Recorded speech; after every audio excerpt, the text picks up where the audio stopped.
Promethean Hails, everybody. How's it going tonight? Hope you're doing well. I'm doing good. I've got 2 hours of awesome music for us. I'm Fornull, your host, and this is Dragonsynth Adventures. Hope everyone's doing good tonight. Hope you're ready for some awesome music and some cool artwork. I see No White Guilt is here, writing ready to rock, Fornull. Thank you, brother. I appreciate that. As always, appreciate your support. Roused Rose is here. Oh, I was not quick enough. Jason won, yet again being the first. Yes. Very cool. Anyways, well, let's get started. Don't have a monologue prepared this time. Was a little bit busy today, so didn't have time to prep or anything. But I do have the music all queued up and ready to go, so we'll do that, and then we'll just see what you guys are talking about and hang out and listen to some music. All right. Enjoy.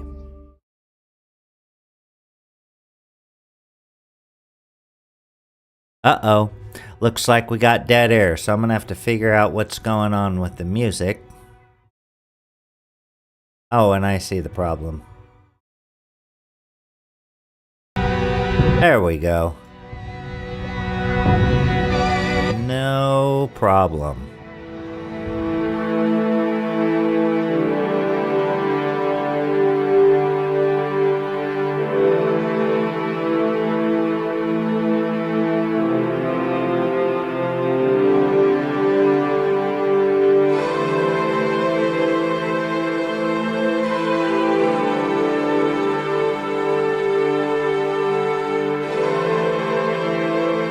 Jason.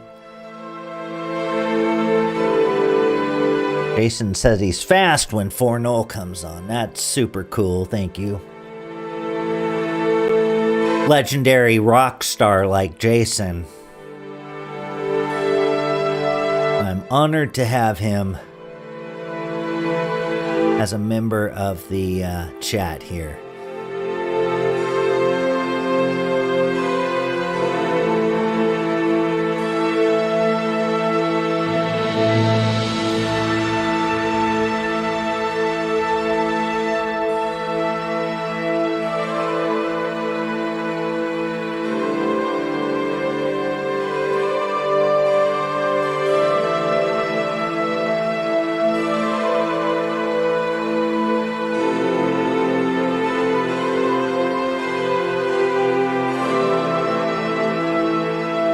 So the missus and I, we decided that we wanted to make these wands.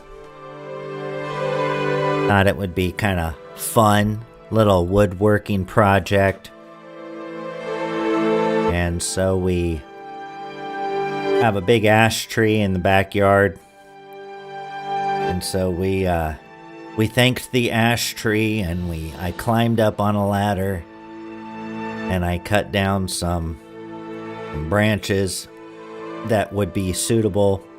I think we got 4 blanks out of it. We peeled the bark, and then as just for fun, you know, and to follow the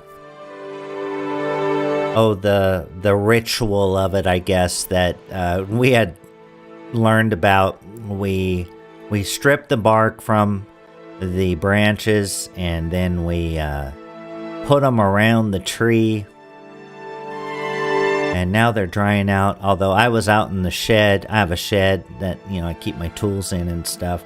I was out in the shed today with a rasp, and I was filing it down, doing some rough shaping of one of mine, and that was kind of fun. Love doing woodwork. I haven't done a whole lot since I redid the guitars. That was fun. I don't really build a lot of stuff. I was gonna get all into it, and then wood got crazy expensive. I haven't looked again to see if it's come down, but Violence is Life is here. Pen Low.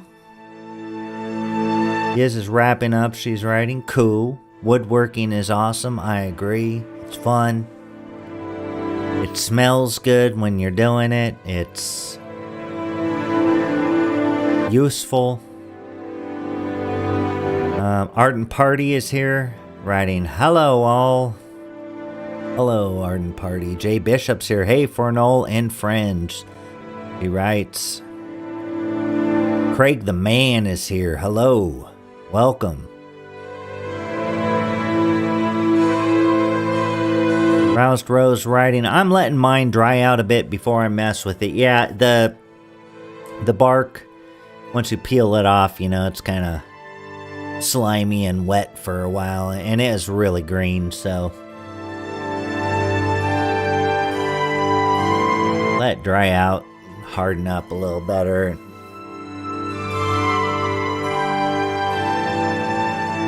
Art and Party writes, Fornull, I'm going to be making some shelves out of cedar planks, I think. Hickory and hickory dowels. Oh, cool. Do you have your own dowel maker? Do you, like a punch or something that you make them with, or some kind of a bit? How do you make them? How do you make yours, I should say? I've seen how people make them. I was just curious.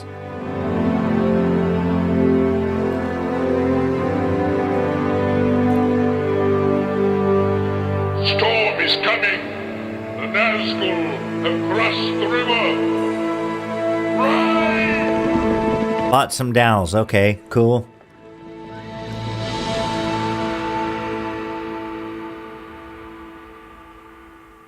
Nice. Yeah, I need to make some shelves for my I don't know what you call it, our den. The room that has the TV in it. It's not our living room. That's just couches and stuff. No TV in there.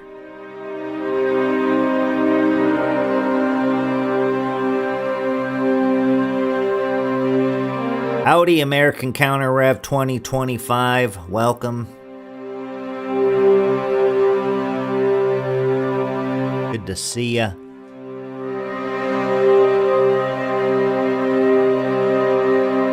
Family room den, writes Roused Rose. Yep. That's what I think of it as.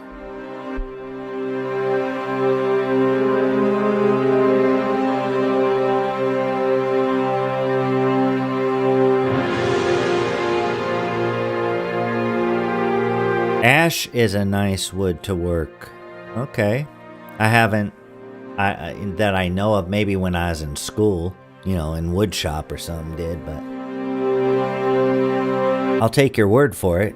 I know a lot of my guitars are alder wood. I'm not sure why. That must be a popular wood for guitars.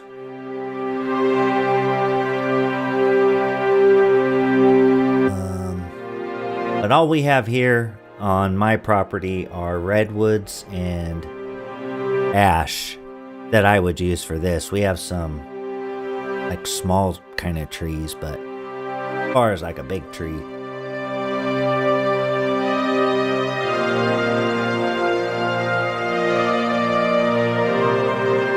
Hail, Lila, ay.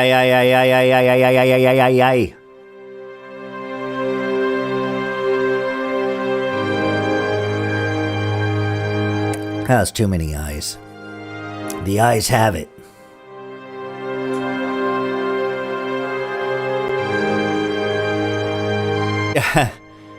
Yeah, Art and Party, I cut down one of my redwoods because it was just, I need to cut another one down.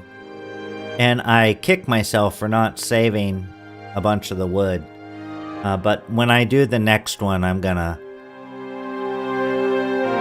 try and, you know, ask them to save a couple of 6-foot logs if I can. They'll do it those that bigger if I can, but it'd be fun just to mill it and all that. Not that I have a milling machine, but maybe I could make one. I don't know.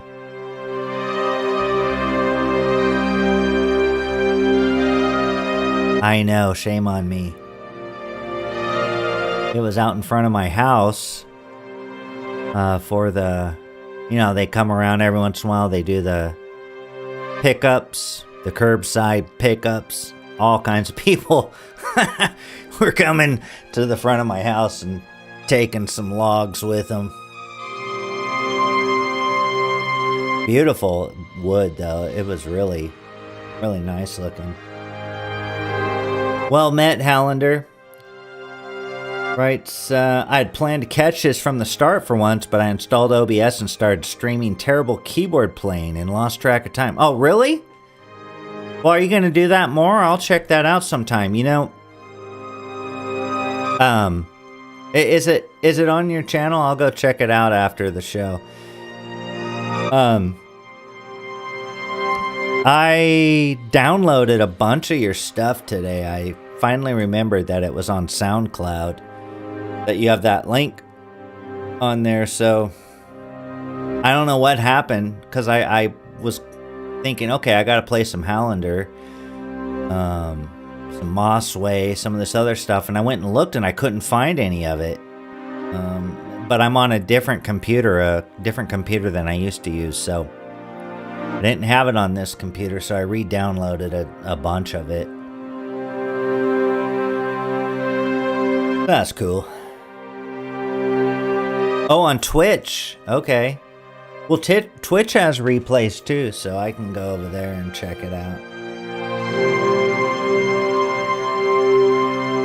Woodworking is addictive, yeah. Long time For sure. he fell with me, his fire was out, I was burned. Then we plunged into the deep water, all was gone. Cold it was as the tide of death. Almost it froze my heart. Deep is the abyss that is spanned by Durin's bridge, and none has measured it. Welcome, Yes. Good to see ya. Hope you're doing well.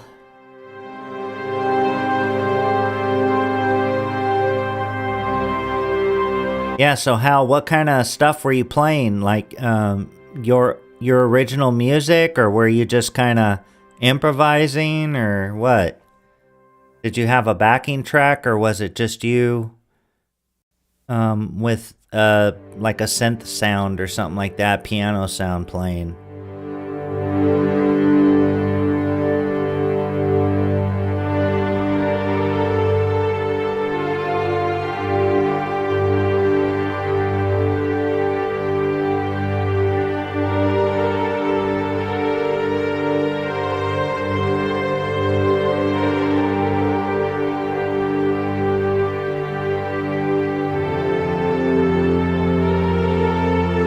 Oh, okay, cool. Just improvising. It was bad.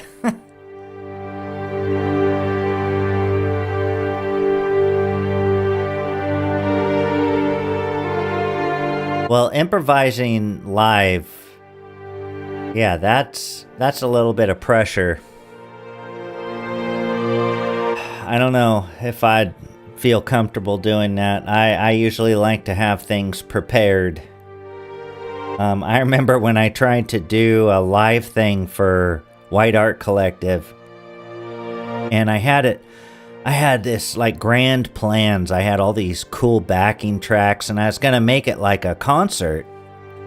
And I practiced with the backing tracks, but all my parts were just my guitar parts that I play on the songs, not a new arrangement for just a guitar. Well, right before, or relatively, close to the date, Hyrith was like, well, I don't think this is going to work. We're having problems with this and that. Like, can you just play your guitar and sing? And I'm I was just like, oh my God, okay, I'll try. And it was, it was absolutely terrible because I didn't have any arrangements figured out for just playing the guitar and singing them, because I write the music for recording. You know, all my pieces, I'm writing the different parts.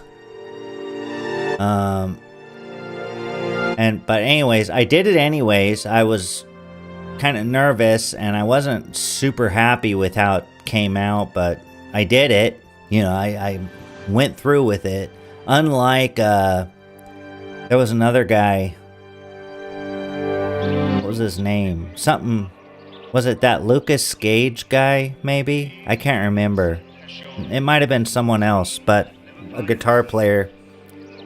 And so he bailed out. Like, he went on and then just said, well, I broke a string, so I can't really play. What a lame excuse. Just change your string. I mean, you committed to it. But then he just went on and talked. And it was like, this is lame. I want to hear you make a fool of yourself. If I had to make a fool of myself, you're going to do it too.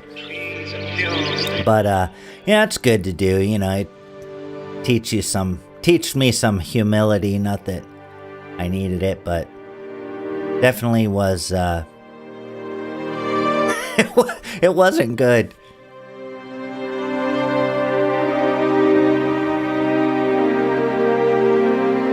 But now, you know, I learned my lesson from that, and I said to myself, you know, if that ever happens again, I'm gonna be prepared, and I'm not going to, when I write songs, I'm going to figure them out on the guitar too, and go back and figure out my songs, just some kind of accompaniment with one guitar.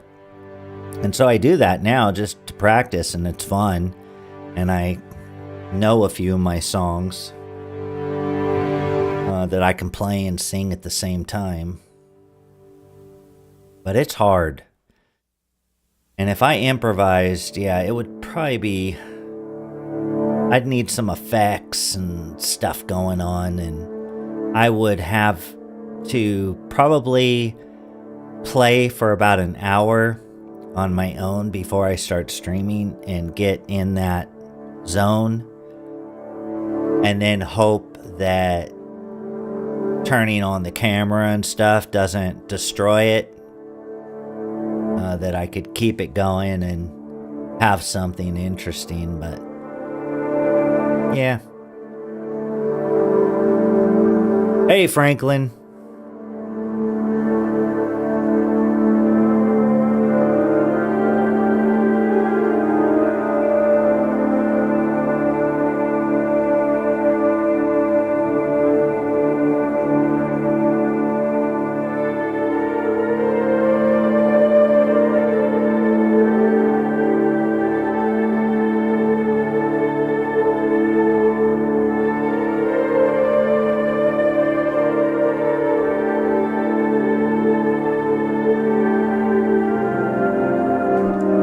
So I recently picked up a new game. Oh, I don't have the camera on. Shoot.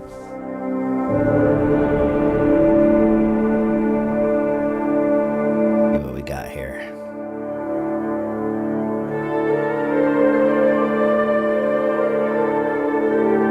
Fornull.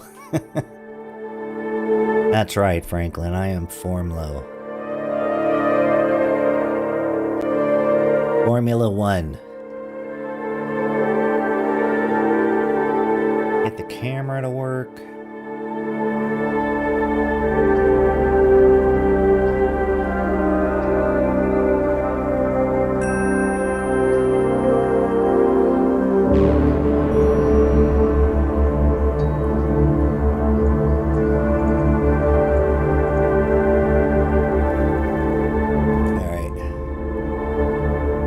Yeah, I picked this up.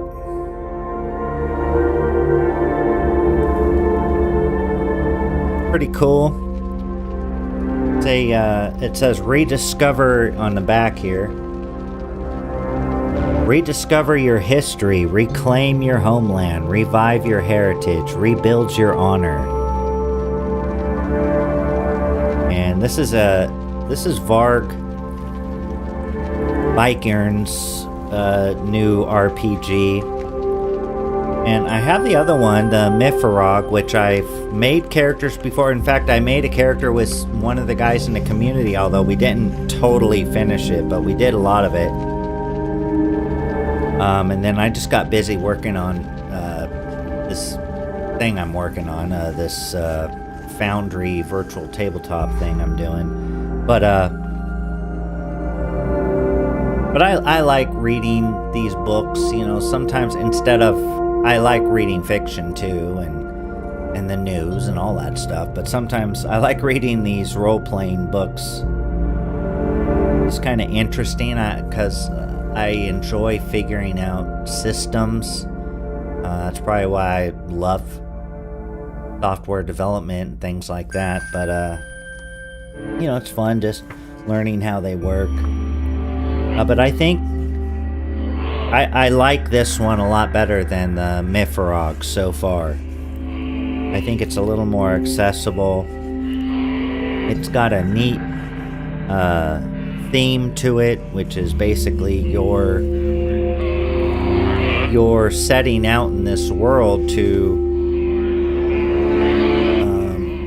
take it back, you know, from these people who have stole it from you. It looks pretty cool. Like I said, I like the theme. It's positive. There's lots of neat stuff. You know, Varg does some cool stuff in his games. In Mifrog, and I'm probably saying that the wrong way, so apologies to anyone who knows how to say it right if I'm butchering it, but that's how I say it. But yeah, this one's easier, Reconquest, to say. But one of the things I like is all of the, what do you call it? You know, the lore, the spirituality, the gods, and the traditions, and the world. You know, how the housing, how villages are set up, the clothing, the types of weapons, the types of things that people do, their traditions. It's, even though it's fantasy and it's fiction, it's based on all the stuff that he knows about that. And I know he's kind of a controversial guy when it comes to historical claims about what our people did, you know, the paganism and things like this, or heathenism, whatever you want to call it. Odinism, animism, and he has some controversial takes, which I know he gets into it sometimes with guys like Survive the Jive and others who are, you know, really into that kind of stuff. But I do think he makes good arguments, and I don't know either way, but I don't always. Sometimes other people's arguments win me over, but he does make really good arguments, and he's not just calling people names, and he has some cool ideas, and I think he probably gets a lot of stuff right, so it's interesting to read these books and just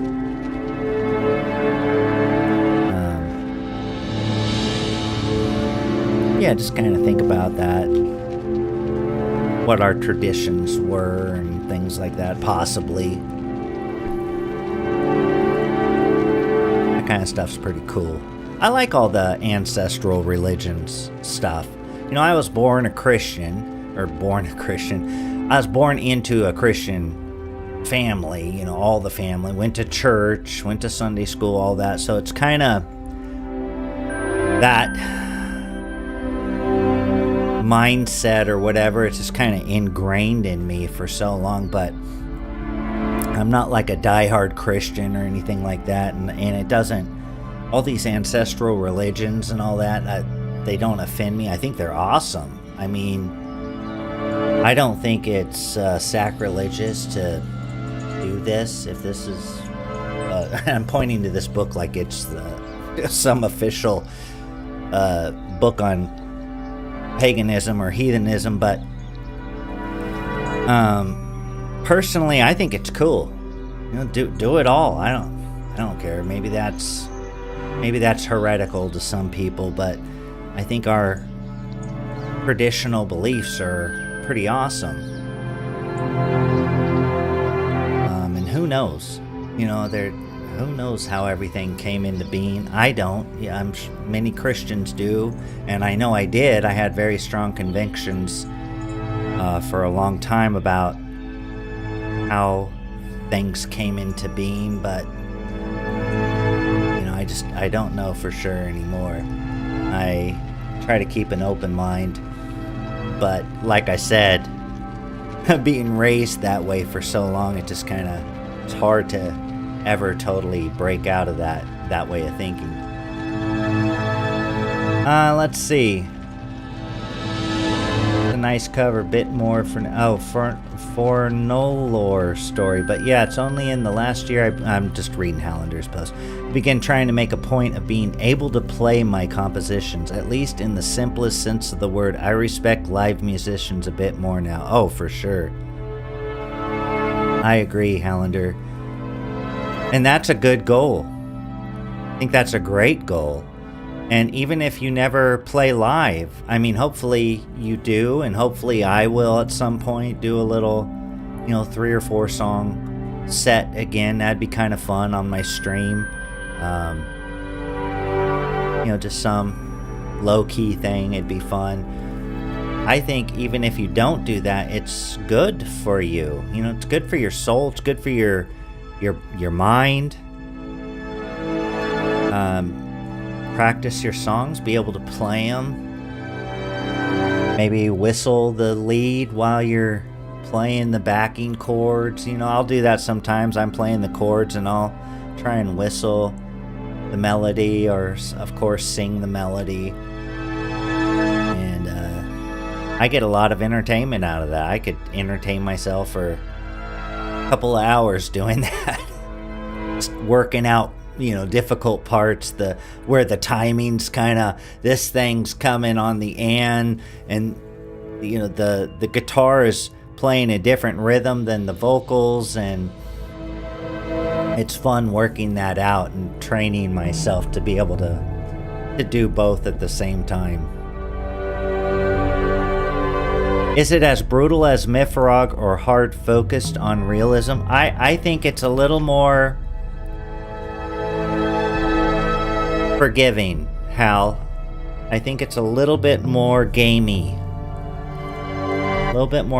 And he's just about to come out with the expert rules, which adds all the domain management and that kind of stuff, which you guys play role-playing games. That's kind of a level that a lot of us don't get to, or don't want to, because we have fun playing the characters and doing the adventures, but it's something I do want to try out eventually, and that is where the characters get to a point where they get their own plot of land, their own hex. Usually a 30-mile, 40-mile hex. They have to clear it out first, which is its own task. They get to hire people, they attract followers, they start their own towns, and then it becomes kind of like a Civ simulation or something like that, as you're dealing with a whole different set of problems at that point, and different rules to play by. And so that's what his expert book, which I think he submitted it, he's finished all of the, editing and fixes and everything. And so he says Amazon has the digital version. It's just a matter of time for them to approve it. Yeah, long-winded answer. I don't think it's as hardcore realism. And I kind of like that about Mifrog. But, I mean, you could play Mifrog, and I've watched people play it, and I think I've run one combat by myself before and was killed by a wolf. Yeah, it's pretty brutal.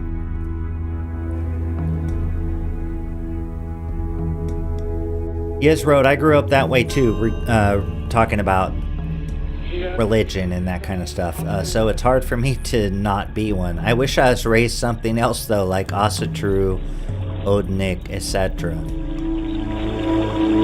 Yeah, well, a lot of our people are moving over to that, they're for various reasons. And I think, whatever works for you, if it's a positive in your life and it works for you, then that's cool. That's what you should do. What shall we see? Ardent Party writes a certain degree of syncretism. I don't know what that word is, sorry. Is pretty much unavoidable. I think given how the church adapted so many pagan traditions. Oh, absolutely. Especially Catholicism seems to, and just regular Protestant religion, it seems to have borrowed heavily. And it says, if you read history, you see that those church leaders,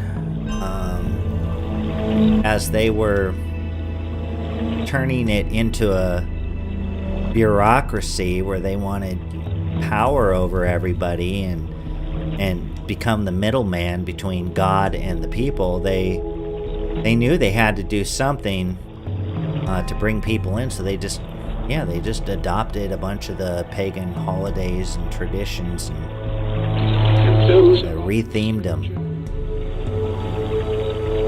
Let me see what that word means.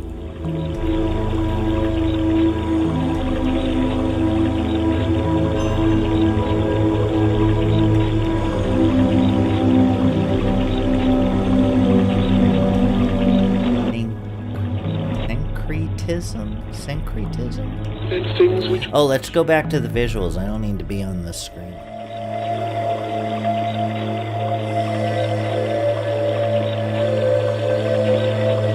Reconciliation or fusion of differing systems or belief, as in philosophy or religion, especially... Okay, so how do you say it? Syncretism. Syncretism. Okay. Attempted union of principles or parties irreconcilably at variance with each other. Wow, that's kind of like our struggle with white well-being, because we've got people from all walks of life, all different religions and stuff, and Cannot always tell. And at the slightest, it's like a balancing act, and at the slightest breeze sometimes, people just, they're all like, well, Jesus is king, or you're worshiping a Jewish religion if you're, believe in Jesus, and they just get all crazy sometimes, and it gets really divisive. And the whole time we're just trying to say, hey, whatever you believe, that's fine. You can focus on that, but here we're focused on white well-being. We want to end the victimization of white people, and so let's when we're gathering to learn or to plan our outreach or whatever, or doing online activism, whatever, I feel like that should be set aside, and the focus should be the ending of anti-whiteism, at least in our countries, at least as an official doctrine that rules everything, the anti-white immoral imperative. It'd be nice to end that. And so, that sectarianism, though, it's easy to fall into. It's so easy. North versus South, the Europe versus the USA, Canada versus the USA, all the Raiders versus the 49ers. No, but it seems like there's infinite ways to divide us. It just, so many, and very few to unite us. But that's why uniting on our immutable characteristics, our race, our shared heritage, that's why that just makes so much sense, and obviously why other people, other races do it. They all stick together, but we don't. We feel like we're being some kind of, I don't know, enlightened or something to not have a race, and it just kills us. Calendar writes, however, often people with differing opinion might smash and crash into one another. We all still solidly orbit the great core of white well-being. That's right, Calendar. Absolutely. And those of us who do smash and crash into each other, and no one's perfect. We all go off and do something that isn't perfect. We're not gods. I mean, we try to be as good as we can, and as fair and just and reasonable, but we're not perfect, and we all mess up. And so what's good is that you remember that you're fallible, you can make a mistake. And it's good to keep that in your mind when you're so sure of something and saying it, especially when it's against somebody. It's a difference of opinion. Now, when it comes to anti-whiteism, of course, we're not going to stand for that. But when it's some other minor thing, it's good to remember that, and just be like, you know what, I could be wrong. I really, right now, I can't see how I'm wrong. But that's happened to me before, and I've been wrong, so I could be wrong, and I don't want to cross the line here and say something just to insult someone because I'm all worked up and annoyed, at their opposing opinion. And I see our community is good at that. We might get hot and bothered about something, get irritated, might say something, lash out or whatever, but we don't cross a line, and we come back together and when we settle down, and I think that's important, and we do have a common goal. So yeah, it's good to remember that.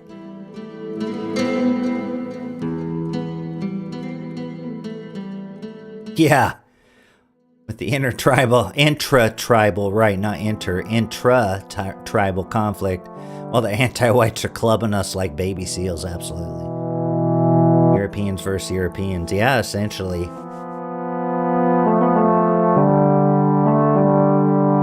Amen, amen. Fornull writes, no white guilt, thank you.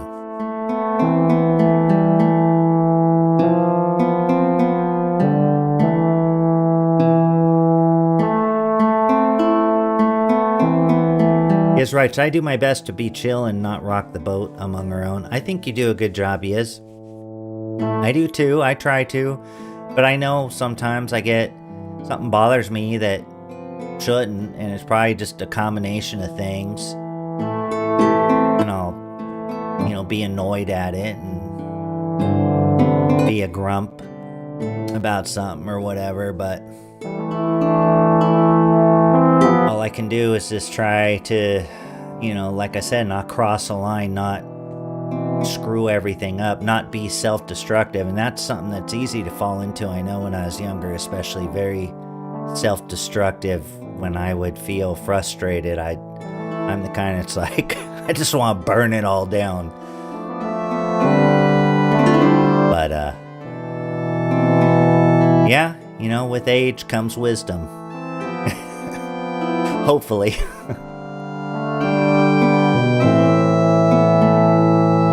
Yeah, you do a good job for sure, Yiz. And so does Jason.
Hey, Seamus. Good to see you, brother. Promethean Hails, Azimuth Clark. Who wrote, where was it? What happens to you matters to me. Go free. I like that. And Justin McDaniel, I didn't say hi to you. I was responding to you, but I forgot to say hi, so hello. Mike's here. Boss Klutwick.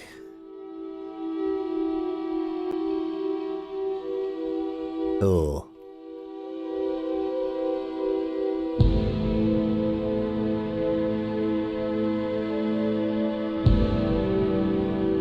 I say Promethean Hails occasionally to my D&D group, and not all of them know who I am or, that I do anything like this, so...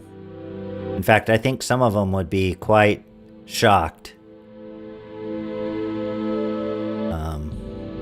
That's okay. And it's not that I'm embarrassed or hide it, it's just that is my one escape, really. And I don't allow any politics, nothing. I don't allow anti-whiteism, though. In fact, one of the players did mention something one time that brought up something about racism, and I told him that I thought that was an anti-white slur, and politely, asserted my position on those things, and just said we probably have a vastly differing views on things, but not backing down. And it went fine. He ended up agreeing with me and saying, well, we probably don't have that different of views and whatever, but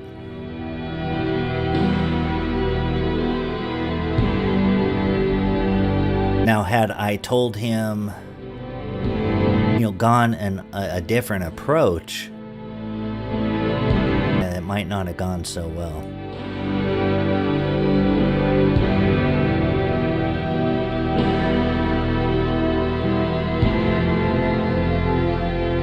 Ooh, I like the blue on those brambles or whatever. It looks cool. Maybe you can't see it. Oh. I don't know if that's coming across on the live feed.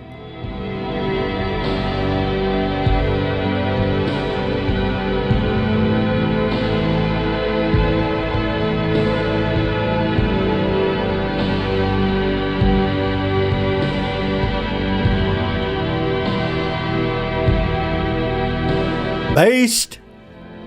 Real? Wait, what's the other one? Skibbity?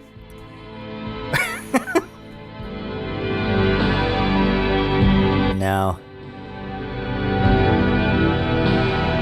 Thanks, No White Guild. Thanks, Seamus. Wait, I thought someone else said something. Oh, Seamus tagged me, saying hey back. Oh, she was writing great visual. Yeah, there's some awesome art in here.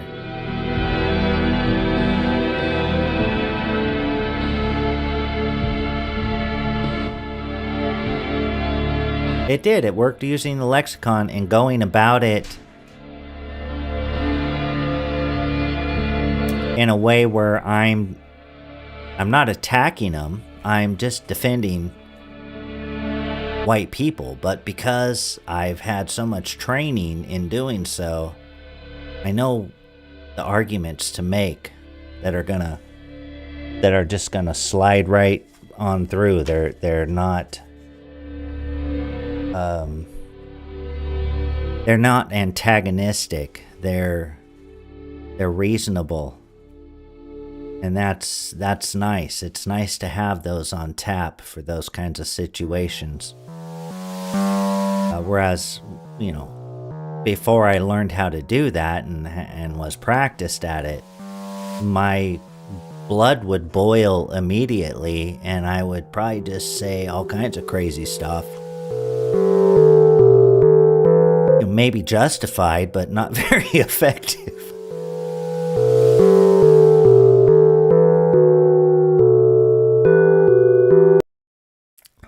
Oops.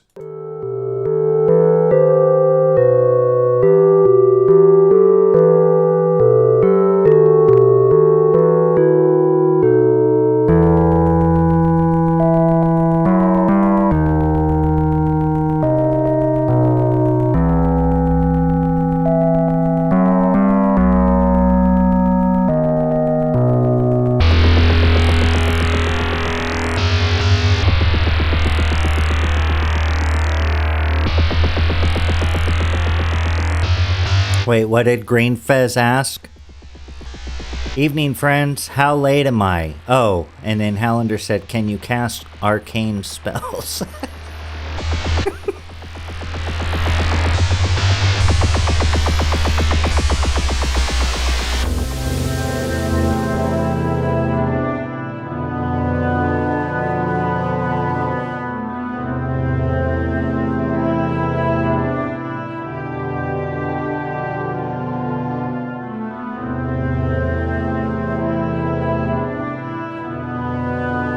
Wizard is never late. Yeah, that's what Tolkien said, right?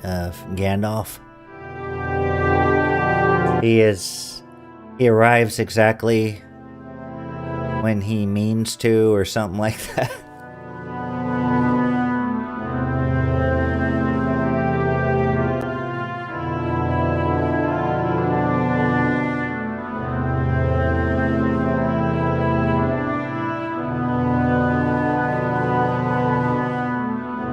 Yeah, there you go, Seamus. That's how it goes.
Here's my game.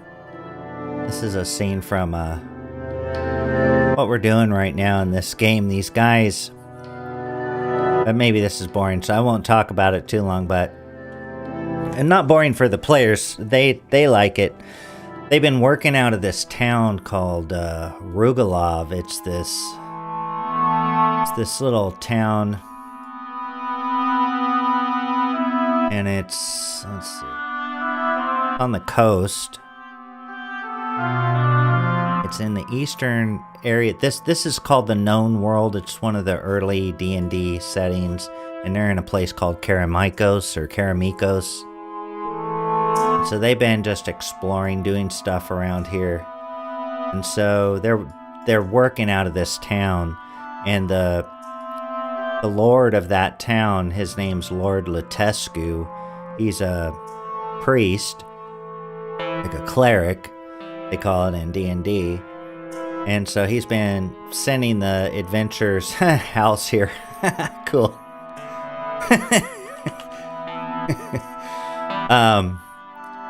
He's been sending them to do stuff because they were, you know, cleaning up the messes out in this forest nearby. And so he says, hey, you know, I'm going to send you with one of my guards, with some of the guards, and we're going to have you guys go clear out this goblin encampment. So they did that.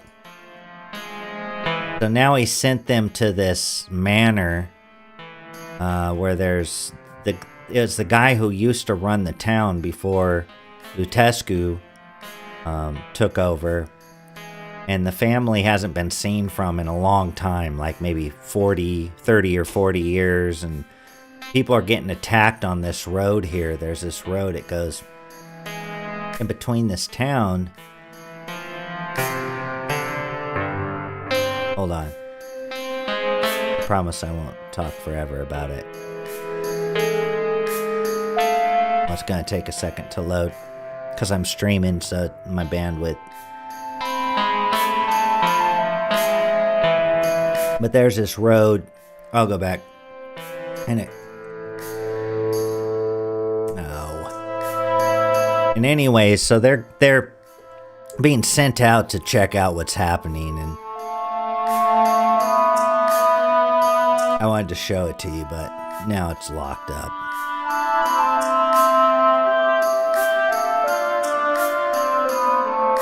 Here, we'll do a feedback loop.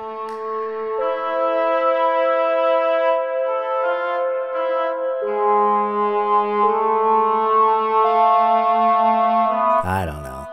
Not working.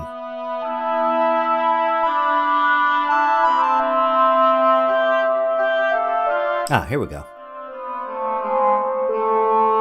So anyways, these guys come up to this place. It's got like a 15-foot high stone wall, and out in front they see this cart, and it's got all these bolts of cloth in it, and these dead guys, and like a dead mule pulling the cart, or was pulling the cart. So they walk up, and these things come to life, and so they fought those, but it was pretty easy for them. And they went inside the courtyard here, and they saw these shapes moving around this garden. There's the manor over here. There's a big tower over here. There's a barn. And there's a pen with all these like zombie-looking chickens. So the thief climbed up the wall, and he's got a vantage. He's kind of scoping out the place and just keeping an eye on what's going on, and the rest of the party has come over here.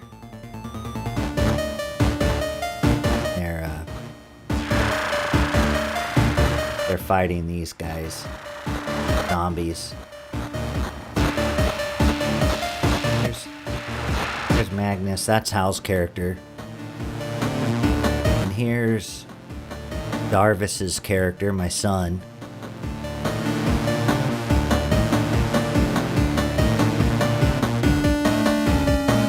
This is a guy named Boreal. He's a cleric. And he casts spells like Hal, so they have spells that he casts. This guy's an elf. His character's Colin. His name's Frank. He plays him. And then this is Anton, played by Francis. I have 3 Australians. This guy, and this guy. They're all from Australia, but different parts.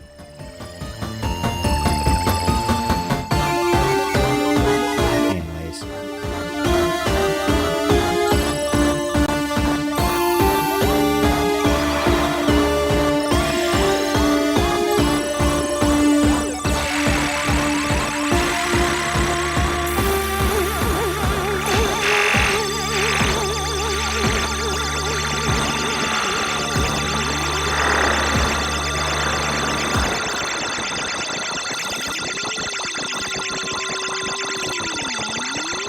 That's funny, one of my other players showed up. Let's see what you guys are saying. Yep, that's my D&D game, Jason, that I DM for, yep. Seamus, I'm using Foundry. It's Dungeons and Dragons.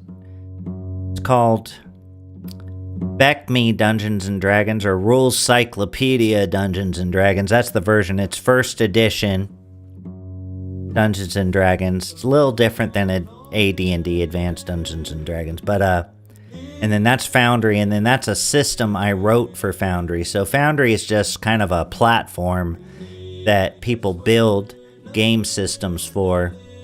And so I built a Rules Cyclopedia, Beck Me D&D, but you can also play Old School Essentials, White Box, Dragon Slayer. People are playing this game called Dolmenwood on it, which is a retro clone. It's based on BX, what they call BX, or Basic Expert, which is Dungeons and Dragons. Yeah, there's a few different games people are using with my system. But it's fun. I was using someone else's system. I was using the Old School Essentials one, but it had issues. It wasn't getting updates, and so about 8 months ago, it might have been, or maybe it's a year now. Gosh, I don't know how long it's been. No, not a year yet. I think about 8 months ago, I started programming this, making my own system.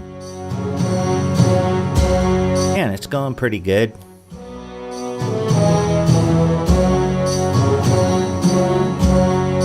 Oh, no, I don't think it would matter, No White Guilt. I know that was an old message, but if I stop the music, because it's probably the video streaming. Or maybe my server's just slow right now, I don't know. I've just got this little Linux box that I rent. It's a virtual machine out on the internet. Akami or whatever is the company, and I think it only has 2 or 4 megs of RAM, not megs, gigabytes of RAM, maybe 2 gigabytes of RAM. It's a Linux, Debian Linux. It's like super,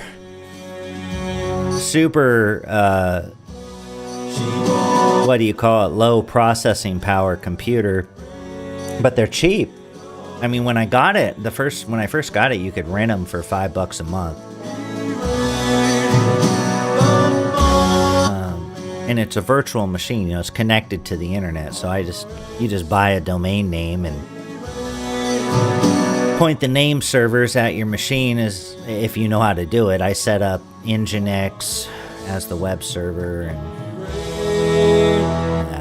all that fun stuff. So you move the characters. Yeah, they move it in the game. Yeah, I'll show you. I'm gonna run it local. I've got a local game I can show you. Kind of neat how it works. Because what we do is we use Discord for the voice chat.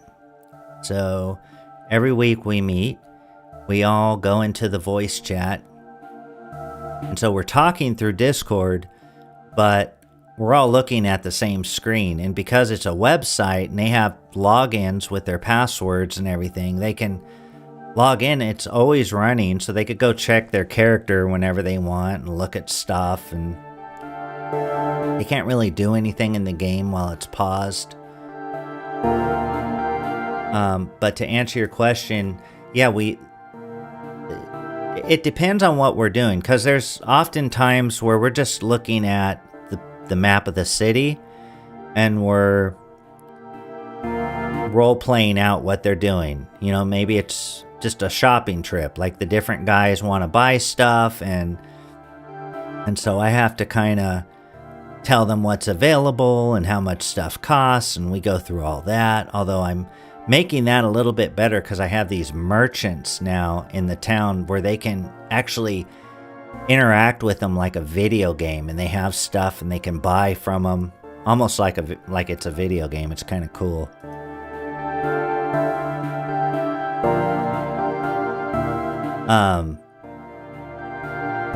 But a lot of the time we're just talking. We're just saying what we're doing, what they're doing. They're talking to people. There's investigations, and so they're interviewing people, and I've got it all. I've got all kinds of NPCs, loads of them, with a whole web of intrigue and all kinds of stuff going on that they don't even know about. The world is moving, and I only have to, it took several hours, a lot of hours, to set up my world the way I wanted it, and it's based on something that's already written, but then I just took that and made it my own. But now that I have all the pieces, there's enough pieces to make it seem like there's a lot going on, but I only have to move around, figuratively speaking, a few key players, what they're doing to keep things. And see, they're not even seeing it on this level yet. Like, they have a few arch villains, arch nemesises that they know about, and they're not directly interacting with those people yet. They're circling around and, like, getting to that point. But those people are aware of them. And so different things are happening that the players aren't always aware of. And they're constantly being introduced to new NPCs and interacting with those people and learning new clues and stuff like that. But yes, so when we're not doing that, when it's not role playing or just bookkeeping or whatever, then we're doing combat. Because a big part of D&D is miniature wargaming, essentially. It's rooted in miniature wargaming. So instead of moving armies around, though, you're moving your character around. And every player gets their own piece. And so that's what they do, and we have turns. And so what happens, I'm going to show you now. Oops, I'm on the wrong thing.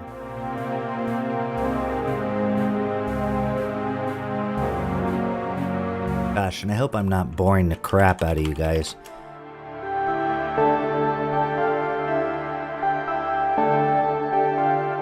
Because it's interesting to me, but I know it's not for everyone.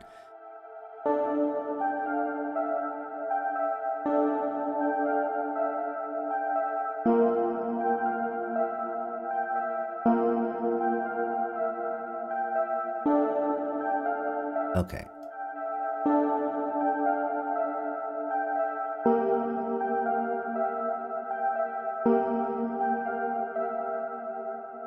All right. Give me a second.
I've got to air.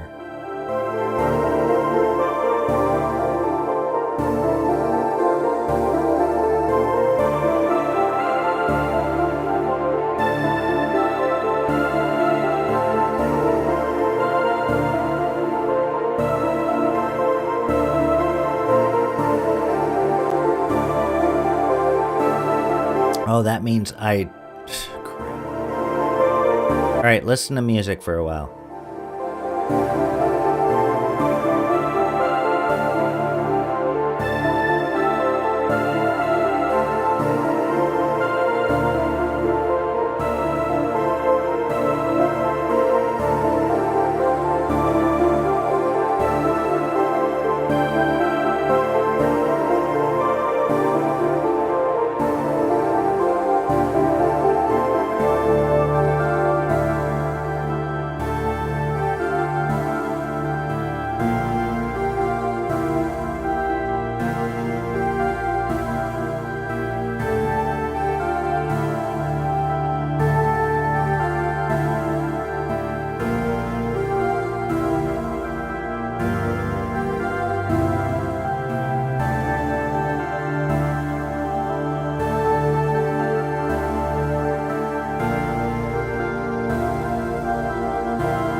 Yeah, sorry, you guys. I know I'm probably rambling because it's hard to set things up, and I was trying to get something set up where I could kind of demo it, and then I could talk through, and it's sort of hard to explain something complicated like that while I'm trying to focus on setting it up at the same time, so it probably just sounded crazy, whatever I was saying. And then I found a bug in my code, so I'm fixing that.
Okay, I think I got it.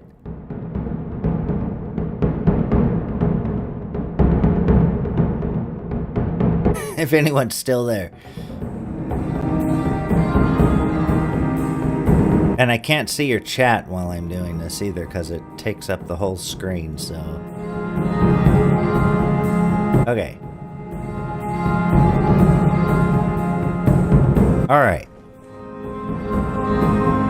So I've got my guys, they're not very cleverly named because I just, I'm testing the software. So I've got a halfling, which is like a hobbit. I've got a cleric, and I've got another guy. And because I'm the dungeon master, I can see everything, and so can you. But the players, they wouldn't be able to see everything. They would see like what I'm seeing right now. And so it's dark in this place, so they need a light source. So let's say this guy has some torches.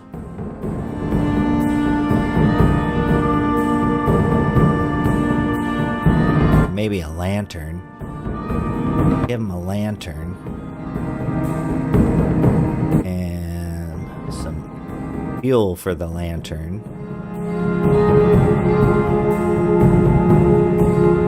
Alright.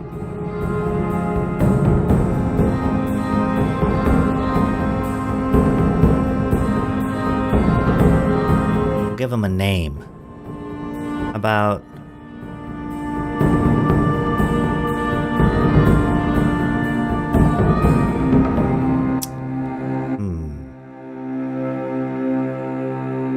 It's a good name. I'll see what you guys say. What should the cleric's name be?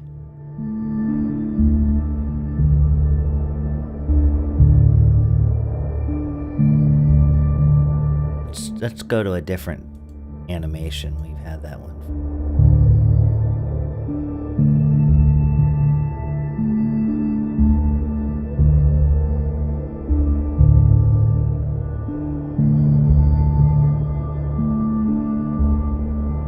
Friar Freddy. Okay, we'll do Friar Freddy.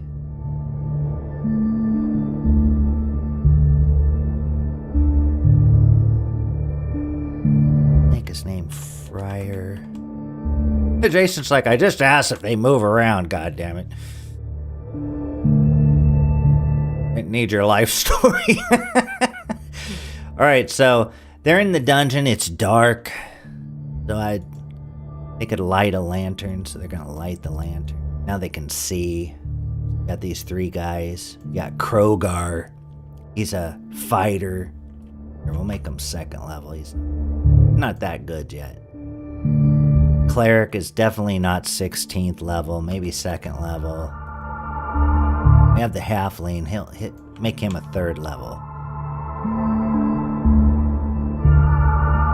Halfling can shoot the bow. He's got a bow. He's got a dagger, an axe, different stuff. Got backpacks and stuff. You can put stuff in your backpack. Alright, so these guys, they're in the dungeon. So the way it would work is once they're in a situation where time is being tracked carefully, we have a turn tracker. And so every turn is 10 minutes in D&D, in this version of Dungeons and Dragons. And so this would be their first turn. And so they have a movement. They can move so far a turn. We can see here. Let me get rid of these. Put these characters in.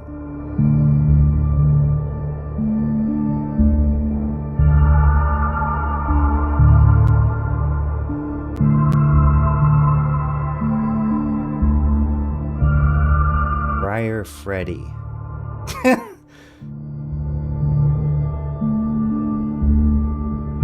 Just tokens.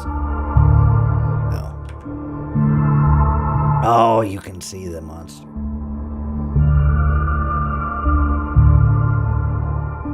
Friar Freddy. Oh, thank you.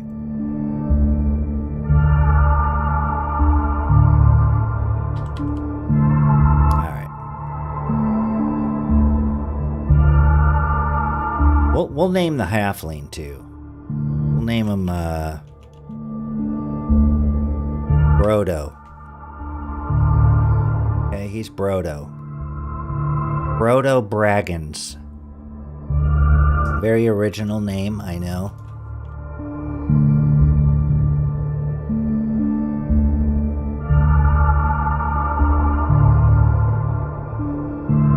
So you're probably like, what are you doing? You just did that. Okay, there we go. There's no combat. Okay, so I got my guys here.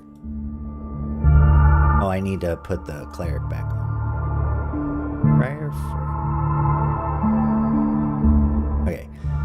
I got my guys, and I can see their movement. And you can see that some of the guys move slower than the others. This guy can only move 60 feet every 10 minutes. And this guy can move 120 feet. And this guy can move 90. Each square is 10 feet. They'd be able to move. And they see up ahead there's a door.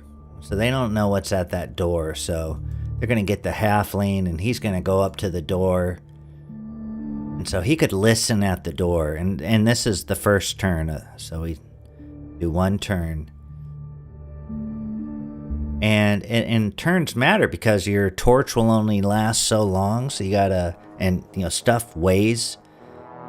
Torches weigh something, and so you can't carry infinite torches. So you have to manage your light source and your inventory. And there's a lot of strategizing around your gear and stuff when you're playing to have all the things you need, but not be so slow that you can barely move when you have to fight. And so this guy, he has torches, but so what he's gonna do is he's gonna listen at the door and see if he can hear anything in there. He rolls his listen. Okay, so he's gonna roll his listen. And he failed. Brodo uses listen door and he fails. So he would have to roll a 1 on a 1 to 6, but he wouldn't know that. Players would roll this. And me as the dungeon master, I'd see the result. They wouldn't see the result. And so I would tell him, if that was a player, I'd say, you don't hear anything. And I usually let 2 or 3 guys listen. in 10 minutes, in a 10-minute turn. They can all kind of squeeze in there. This is actually only a 5 foot, so each square is 5 feet on this map. I was wrong. Yeah, let's make it. Okay. We'll say Krogar, maybe he took a listen too. Listen to it. And so I'd say, oh, you don't hear anything. They're like, well, I don't know, should we open it? And so they open the door. And then what do they see inside? Well, nothing, because no one's got a light right now. So turn on this lantern. They would see, oh crap, there's an ogre in there. So then there'd be a combat. And I'm doing like a simplified version. So we'd say, okay, grab everybody, create a combat.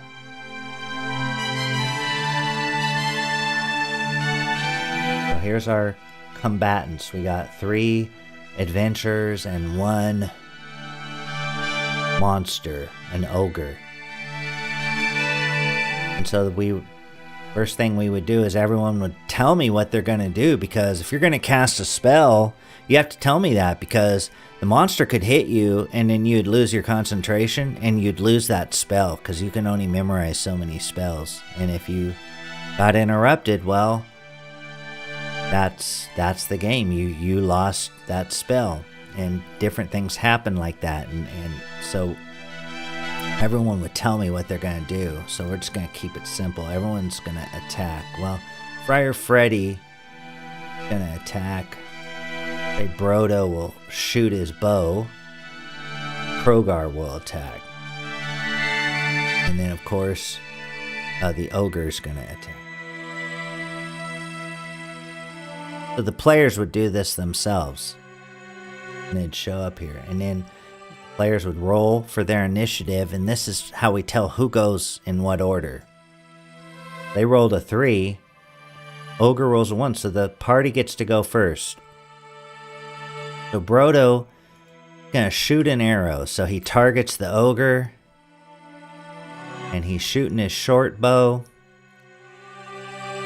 He gets a +1 because he's at close range. And let's see what happens. Okay, the attack hits armor class 2. The ogre, the players wouldn't see this, but I see what the ogre's armor class, and the green check means they hit. It hit, so Brodo hit the ogre. Then Brodo would roll for damage, and he only did 1 point of damage, and so we apply that to the ogre.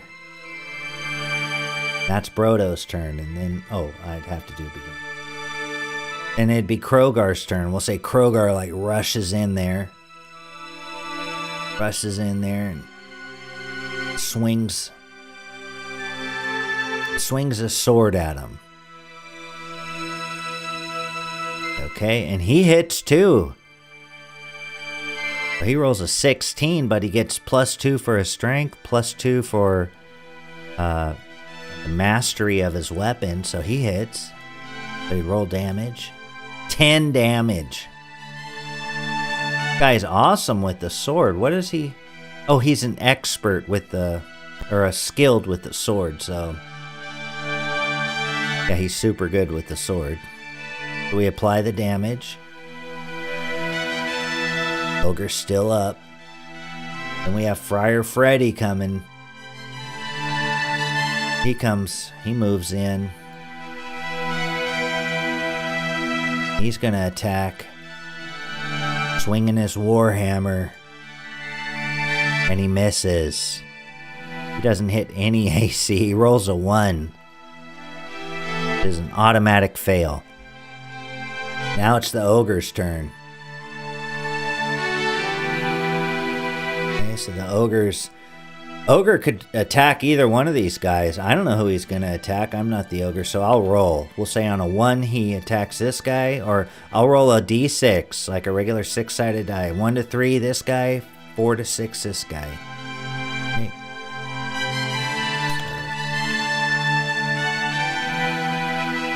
He's going to attack the fighter. Right. He has a big club.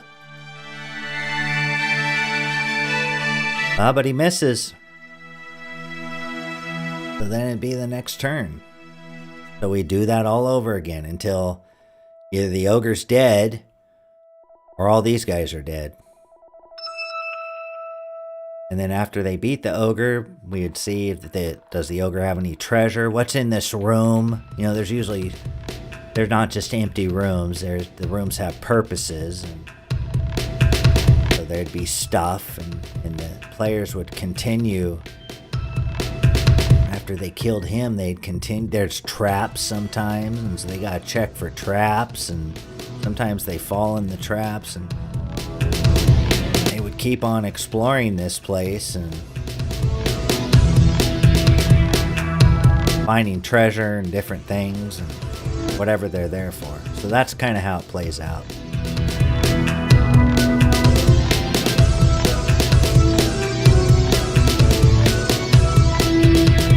All right, let's see. I did that long enough.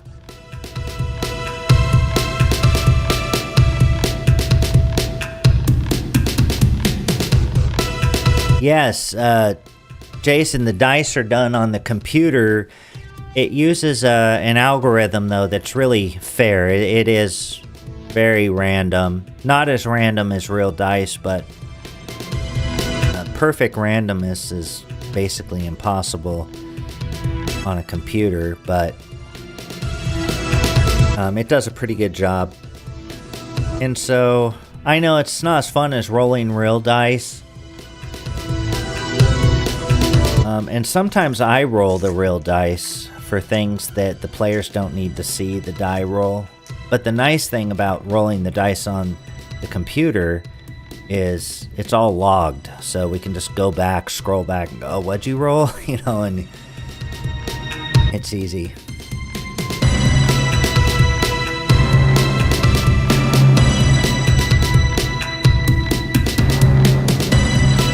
Yes, Hallander, it is.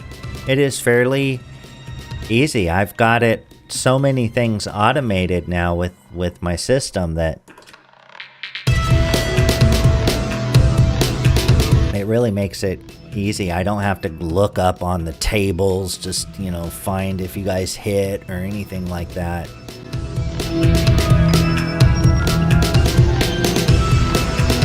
Of course, that's an oversimplification of what our real game session. When you got 5 guys, you know, and we're just hanging out, having fun we'll play for 3 hours a week. And, you know, they're doing funny stuff and we're, you know, cracking jokes and having fun, and it's a little bit better than just one person. But I do play sometimes when I'm bored. I do have a couple of games, not D&D, but I have a couple of games that are like D&D that are meant to be played solo. And you roll on all these different tables and different things happen randomly. And it comes up with random dressings for the different rooms and many, many different random tables in a system built for solo play. And those are fun sometimes. I haven't played it in a while, but it can be fun. Can I stun the orc with Ivan's intimidating scorn? Sure, you can try. Give me a D20 roll. Aye.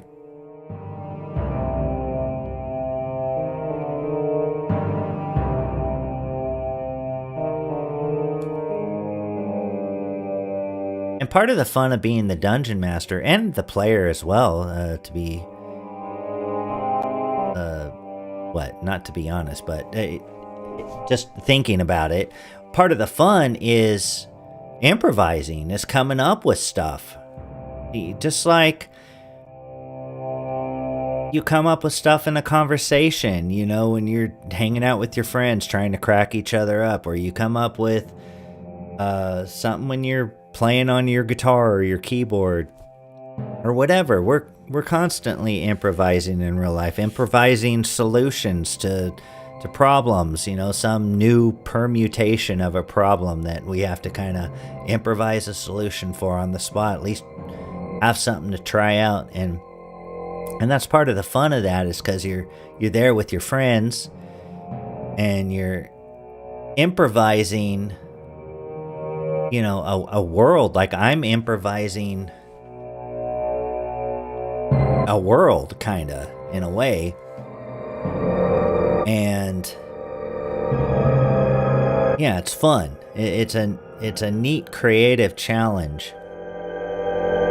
And it's even more fun because I have cool players who do really unexpected things. Hal's always doing funny things, and then we have this other guy named Francis. He plays this thief, and he's just so different than me. And so the things he does often are just, they send me for a loop. I'm just like, wait, what? But I just go with it, and it adds like an unpredictableness to the game, and it's just cool. Really fun. What's an example of one of the funny things? Well, like, for example, Francis, he plays a thief, and sometimes I don't know if it's just his personality or if he's playing his character, but he does things that are like really selfish and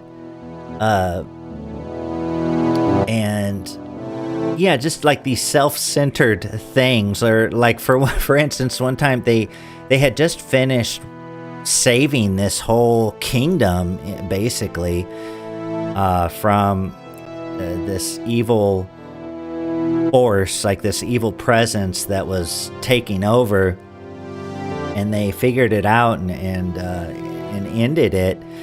And so the princess of this palace, she's thinking, they were like all turned to stone, and so they're coming back to life, and the different people are like, coming back to flesh from stone. And so they see the party there, they notice they're strangers, and eventually they're interacting with the characters, the players. And so the princess is like, well, who did this? And and Anton, the thief, he's like, I did this, like just taking all the credit for everything and really just playing it up. And I wasn't sure if that was him playing his character, or if that, he just wanted that so bad that he was claiming it and going for all the glory himself. And it was just funny. It was funny, and I and I had to just roll with it. And now I just assume it's his character, just because it makes it funner. And then Hal's always doing quirky things. Like, he'll, I don't know, like they'll get in a fight, there'll be monsters, and Hal will just be doing some crazy thing, like, I don't know. Like, this isn't an example that he did, but it's like this. Like, he might, instead of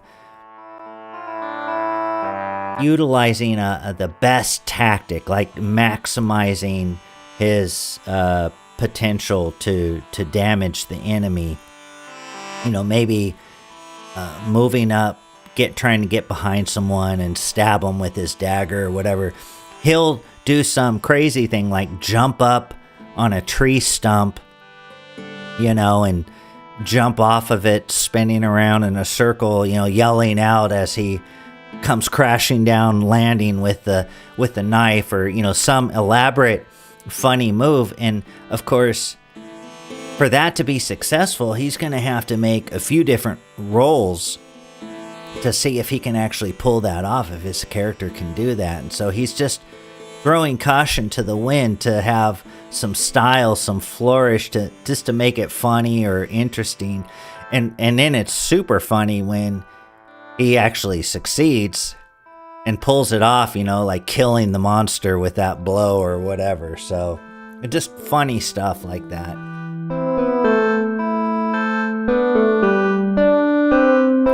Because even though it's a game, and these guys have probably a year invested in these characters. Some of the guys have been playing, over a year, since 23, like late October of 2023. And so these guys have a lot of time invested in some of these characters, and they could die. I mean, they're in a situation now where there's some really messed up stuff. There's monsters and stuff in this game that if they touch you, you lose a level, and that's maybe 3 or 4 months of work to get to that level, and you would lose your level. There's some monsters in the game you lose 2 levels if they touch you. There's traps that'll kill you, and there's one roll to save yourself. You've triggered a poison dart. Well, you get one roll, and your odds are shit. They're crap. And good luck. And if you fail, you're dead. So, high stakes, high risk, but that's kind of what makes it fun.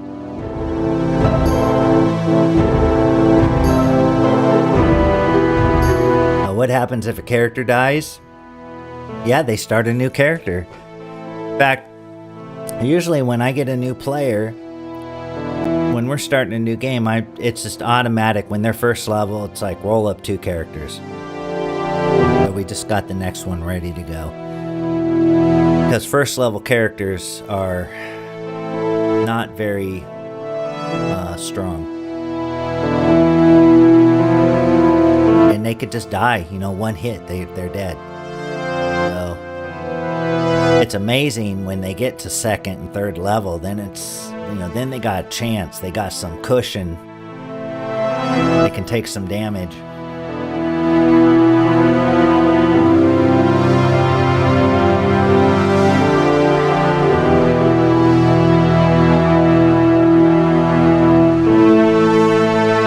Sunny Gems here, he writes, had high, or says, wait, where did it start? I missed it. It says, had high verbal intelligence character? Yeah, I get your, your reference there, for sure.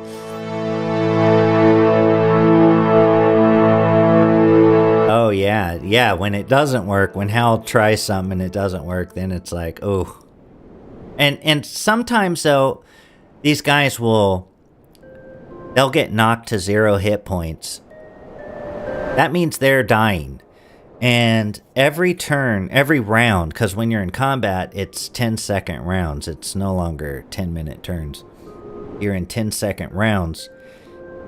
And every round of combat, if someone's at 0 hit points, they're rolling a saving throw. A saving throw is a roll they have to do, in the different characters at different levels, they have to roll a different value or higher. Some rolls you roll under, some are roll over.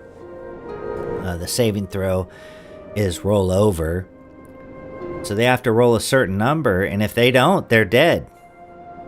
Or I'm a little more forgiving right now, just to keep things going, but because I want to see them level up and stuff. But I would, if they died, they die. But what I do is they have an ability score called Constitution. And I take half that score. And if they go negative to that amount, so let's say they have a 10 Constitution. If they go to -5, so what happens is if they miss their saving throw, they lose a point. They lose a hit point, so they go negative in my game. And so if they went negative to half their Constitution, then they're dead. And that gives them, a better chance. But I think that's a little too forgiving, actually, now. And I'm thinking I might change that and go back to, you never go negative. You're at 0. And every round, you roll your saving throw against death, and if you don't make it, you're dead. And if you make it, then you make it another round. And there's characters that can do healing, so if they can heal you back above 0, let's say a cleric can have a Cure Light Wounds spell or something like that. They can cast a spell and heal you, and then you're back.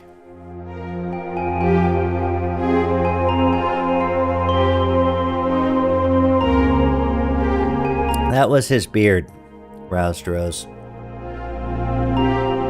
Or shaving cream.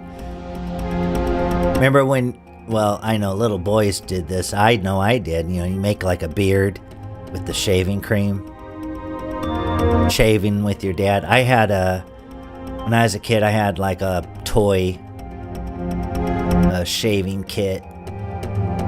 And I'd put the shaving cream on my face while my dad was shaving, and used my toy razor to shave while he was shaving. I totally remember that. It had a cardboard blade in the razor, I remember.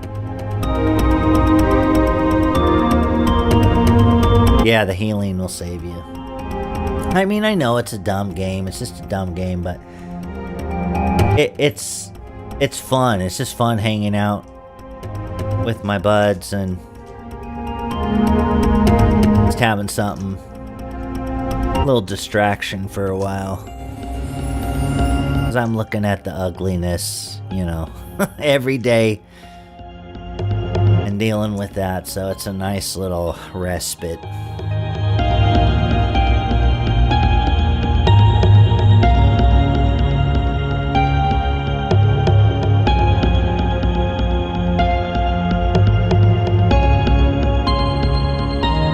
Well, Highlander, I do have another rule that's like what you said. He wrote maybe a compromise: you can't zero out more than half your constitution times. I think this is rules as written is you can't zero out more than your constitution. And so you guys don't see it, but I have a death counter on all your character sheets. Every time you guys go below 0, it ticks the counter.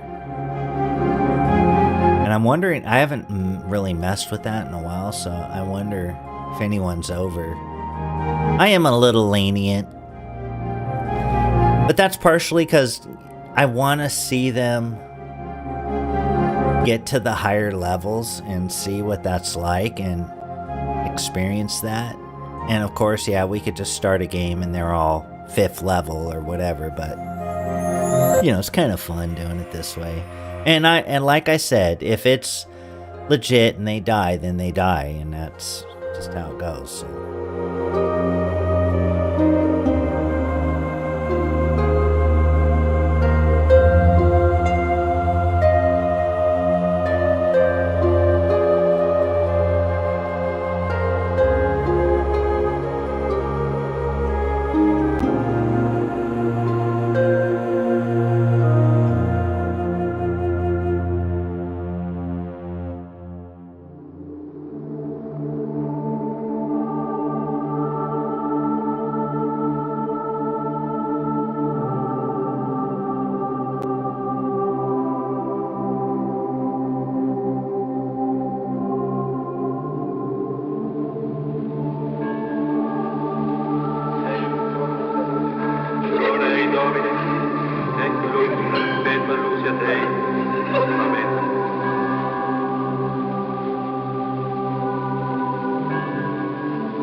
Oh yeah, I do. It is working, the death count. I was just I was looking it up.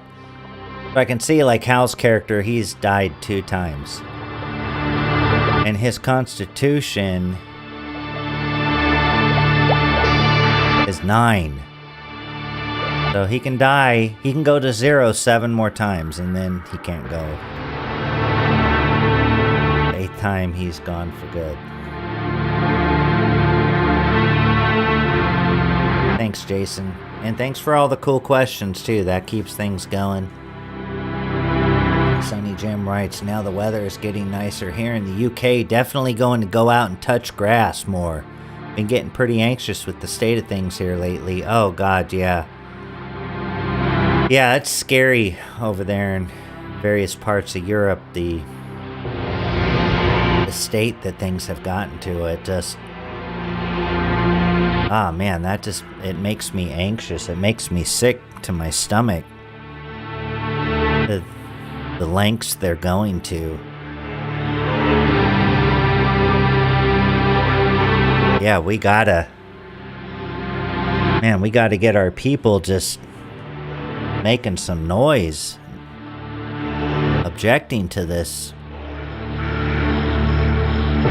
Need more people on board.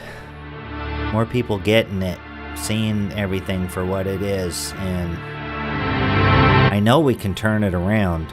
You know, once we have that critical mass, I think things can happen pretty quickly, but getting there, man, the propaganda is just crazy. And people are nuts.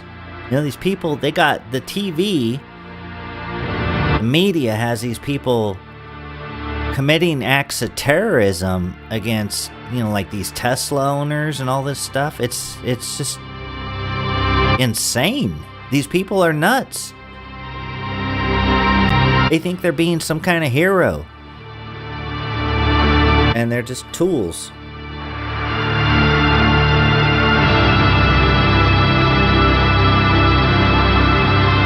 Yeah, that's true, No White Gill. It does make it more exciting that you can die. It's more like real life. Although not, because your character dies and you get to live on. Okay, later, Hallander. Good night. Thanks for hanging out, bud.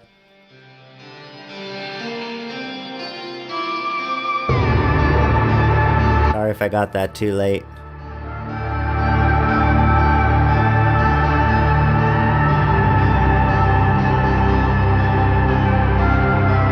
There was a Norse pagan guy from Norway who lived in central France who made his own version of D&D to play and teach his kids. He was cool. I think his channel got nuked. I can't remember his name. Well, that's Varg. Unless you're talking about someone else, but Varg, you know, the guy, Burzum, black metal famous legend of music, at least that kind of music, and dungeon synth kind of music, early pioneer. Varg Vikernes, that's the guy. He moved to France. You know, some guy tried to kill him, so he was in the early black metal scene. He was, did all his own recordings, played drums, bass, guitar, wrote his own songs, did all the stuff, got a record deal, got signed, sold a bunch of records. And then this guy from Mayhem, this other band, because they were all living in Norway and they were all doing stuff and hanging out at the same places. And this one guy is not a very good guy, and just a jerk, came over to kill Varg, tried to kill him, and Varg killed him in self-defense with a knife. I mean, the guy tried to kill him with a knife or a blade of some type, and Varg killed that guy. And then Varg got charged for burning down churches and things like this and various other things because there were just pictures of him for his black metal stuff, and I think it was an overreaction. I truly do think he's innocent, not just because I like his music, but I've read his story and I've read the accounts against him, and it really does sound plausible what he says when you put it all together. Of course, I don't know. I wasn't there, so what do I know? But I'm convinced he was innocent. And he went to prison for something, I don't know, 10 or 12 years. And then when he got out, he left Norway and moved to France. He married this lady, Marie Cachet. And they have like 7 or 8 kids. And they're white positive. They're definitely not down on white people. Although he does focus a little bit on the Jews, and I get it because there are anti-white Jews, so it's easy to fall into that. But, he's raising, his kids are awesome, and makes these games and all this cool stuff, and they homeschool their kids, and like I said, all their kids are turning out really cool. She makes videos of the family and all the stuff they do. It's kind of a neat family. It's like the Osbournes, but white positive. You ever watch their videos? And not, some drug addict weirdo. They're all straight.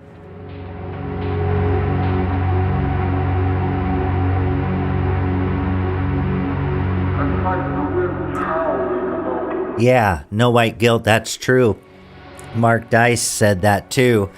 And I thought that too, that all those Tesla attacks, that's just a small sampling of people who have gone public with it. Most people don't want any attention. They don't want a bunch of people knowing about them and their car and where they live and driver's license or whatever. So they're not going to make big videos, but they're definitely reporting it. And I'm sure there's just a huge amount of and it is anti-white terrorism at the heart of it. That is what is fueling this stuff. Yeah, it's rampant. It's nuts what the media has gotten these people. In their minds, it's justified. It's crazy. They're just completely whacked out of their minds.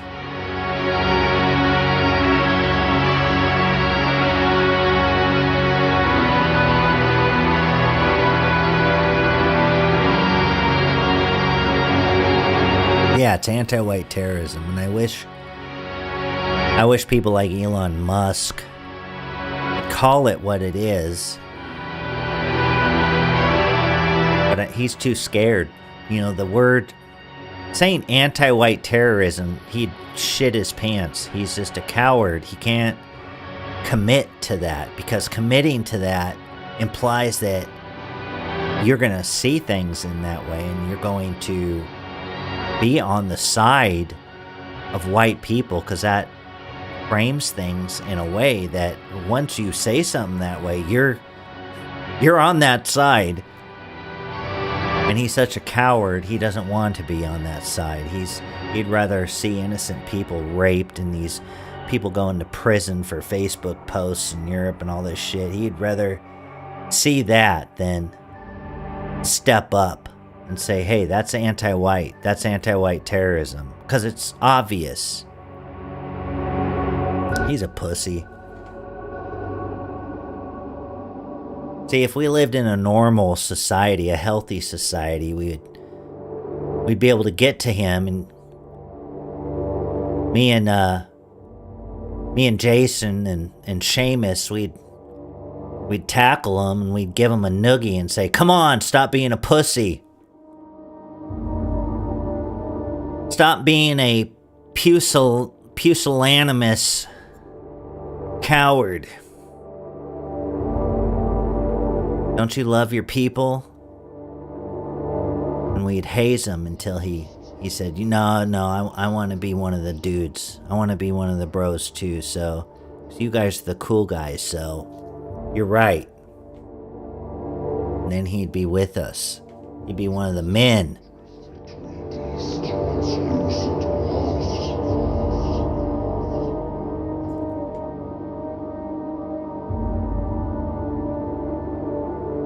But all those mechanisms of society, they've all been demonized to the point where you can't do it. Because you got the moms there, like, no, you gotta be nice. Or whoever their representatives are with the power to execute, capital punishment behind them for being mean or whatever, life in prison, ruin your life. You're mean. And all the mechanisms of society that worked forever, it's all gone. We got fooled by the ugly duckling tales and the vote for the underdog and all this bullshit. We all, or many of us, fell for it. And really what we should have been doing is going, screw that. How about the hero? How about the badass? The ultimate badass dude over there. Yeah, he can be an asshole sometimes, but geez, he's doing great things, and he's an honest, upstanding guy. And yeah, he gives me shit sometimes when I'm being a weakling about something. I need to man up, I need to be more like him, or whatever. All that's been destroyed. The things that made men work for honor and gain honor in a society where it mattered, where honor was a currency. It's all backwards now.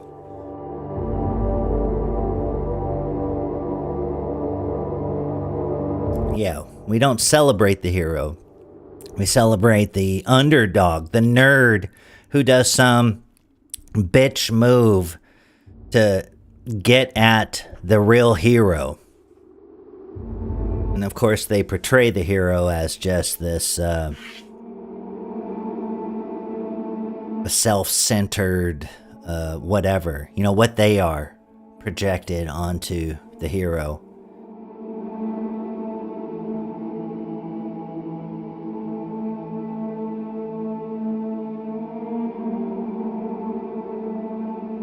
Is there anybody here? 20 people. Hey, that's cool though.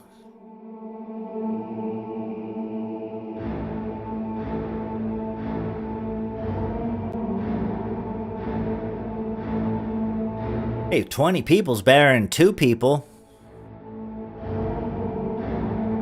Especially me just rambling about crap. Well, it's been 2 hours. Every time Monday comes around, I'm tired. I've worked all day. It's Monday, so it's like I'm back at work. I'm starting the grind all over again. Then I think, gosh, how am I going to do a stream? I don't have anything to talk about. I don't know what I'm going to do. But I just do it. And then I'm always happy I did it afterwards. And you guys are all so cool. It's just like, it feels good hanging out. Although I can't hear your voices. I hear them in my head as I'm reading your messages. So thanks you guys for hanging out. It was fun. And we'll see you next time. See ya in the live chat on Go Free and Jason's Roll In and all the other places. You guys take care. Good night, everybody.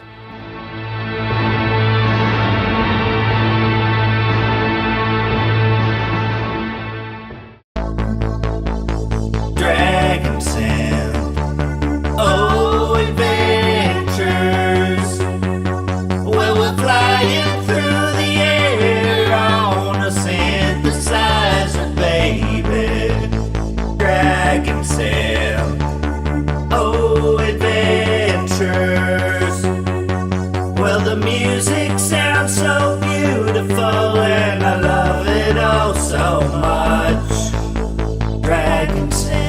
Adventures.